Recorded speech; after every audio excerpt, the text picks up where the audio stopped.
Assalamualaikum warahmatullahi wabarakatuh.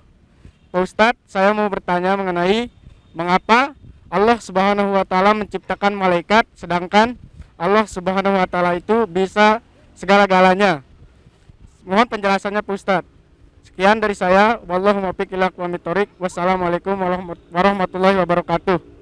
Waalaikumsalam warahmatullahi wabarakatuh. Dalam Al-Quran sudah ditegaskan, yaf'alullahu ma yurid. Allah melakukan apa yang dia kehendaki. Dalam ayat lain surat Al-Buruj, fa'alun lima yurid. Allah maha melakukan apa yang dia kehendaki. Apa maksud daripada ayat-ayat ini nih? Belum lagi ayat lain, misalnya Allah mengatakan dalam surat Al-Anbiya kalau tidak salah, la yus'alu amma yaf'al wa hum yus'alun. Tidak ditanya Allah tentang apa yang dia lakukan, tetapi mereka lah manusia itu yang akan ditanya kenapa melakukan ini dan itu. Kalau kita membaca Al-Quran dan rajin mengaji Al-Quran dan mengkajinya, mendalaminya, pertanyaan-pertanyaan seperti ini tidak akan muncul. Tapi ya sudahlah, dalam ayat lain juga dikatakan, walau syi'na la ataina kulla nafsin hudaha. Kalau kami kehendaki, kalau kami mau, kami akan berikan setiap jiwa petunjuknya. Kami berikan hidayah itu kepada setiap jiwa secara langsung, tanpa perantara, kalau Allah kehendaki. Tapi pertanyaan, Allah menghendakinya? Tidak. Allah menghendaki yang lain. Kenapa? Terserah Allah. Bukan urusan kita. Itu urusan Allah. Bukan Allah yang ditanya. La yus'alu amma yaf'al, kata Allah. Bukan Allah yang ditanya tentang apa yang dia lakukan dan mengapa dia melakukan. Wa hum yus'alu.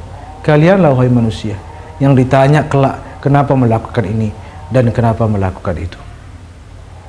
Jadi jauhi pikiran bahwa Allah itu butuh sama malaikat, butuh sama para nabi, lalu menciptakannya. Kenapa harus ada pikiran kotor seperti itu? Kita saja bisa saja kita membeli HP sementara kita tidak membutuhkannya. Kita loh manusia yang maha bodoh ini, bisa saja kita membeli sesuatu yang tidak kita butuhkan, atau membuat sesuatu, melakukan sesuatu yang tidak kita butuhkan. Tidak selamanya kita melakukan sesuatu tandanya kita butuh itu. Ya, contoh begini. Saya menyuruh istri saya membuatkan kopi. Apakah itu maknanya saya tidak bisa buat kopi? Kan tidak. Dan apakah ada kemudian seorang bertanya, kenapa seorang suami menyuruh istrinya, atau mengapa istri itu membuatkan suaminya kopi sementara suaminya bisa buat kopi sendiri? Apakah ada yang bertanya begitu? Lah, kalau sudah manusia nggak ada yang, kenapa kok giliran Allah ditanya-tanya gitu? Innalillahi wa inna ilaihi rajiun. Mudah-mudahan bisa dipahami, ini akidah tingkat tinggi.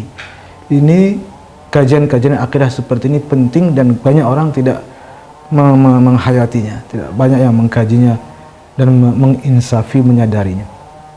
Jadi Allah menciptakan malaikat kenapa? Ikraman lahu wa laysa hajatan ilaihi.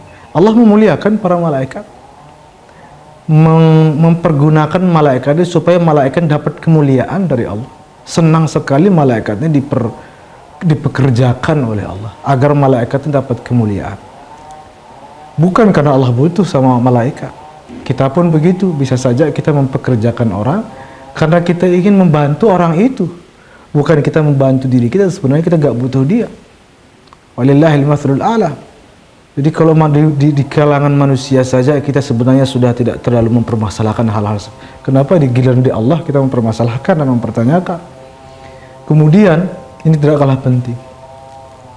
Tidak hanya malaikat diutus, nabi juga diutus, nabi dan rasul diutus lagi. Dan Allah untuk menyampaikan wahyu kepada nabi pakai malaikat lagi, double perantara. Padahal Allah maha mampu. Itu teguran buat kita juga. Apa tegurannya? Allah yang maha mampu, Allah yang maha kuasa, pakai wasilah, pakai perantara, para malaikat, para nabi, para rasul, dan lain-lain. Apakah kita yang maha lemah, yang maha bodoh, yang maha kekurangan, malah enggan bertawassul, enggan berwasilah, lalu mengatakan langsung saja kepada Allah, nggak perlu perantara ulama, nggak perlu perantara wali, nggak perlu perantara para nabi, maka itu seakan-akan kita merasa lebih hebat daripada Allah. Allah saja yang tidak butuh itu, memakai tawassul, memakai wasilah-wasilah itu. Apakah itu untuk sampai kepada kita? Lalu apakah kita untuk sampai kepada Allah malah gengsi berwasilah dan bertawassul? Karena itu mudah-mudahan kita menjadi hamba-hamba Allah yang beradab dan berakidah. Amin ya rabbal alamin.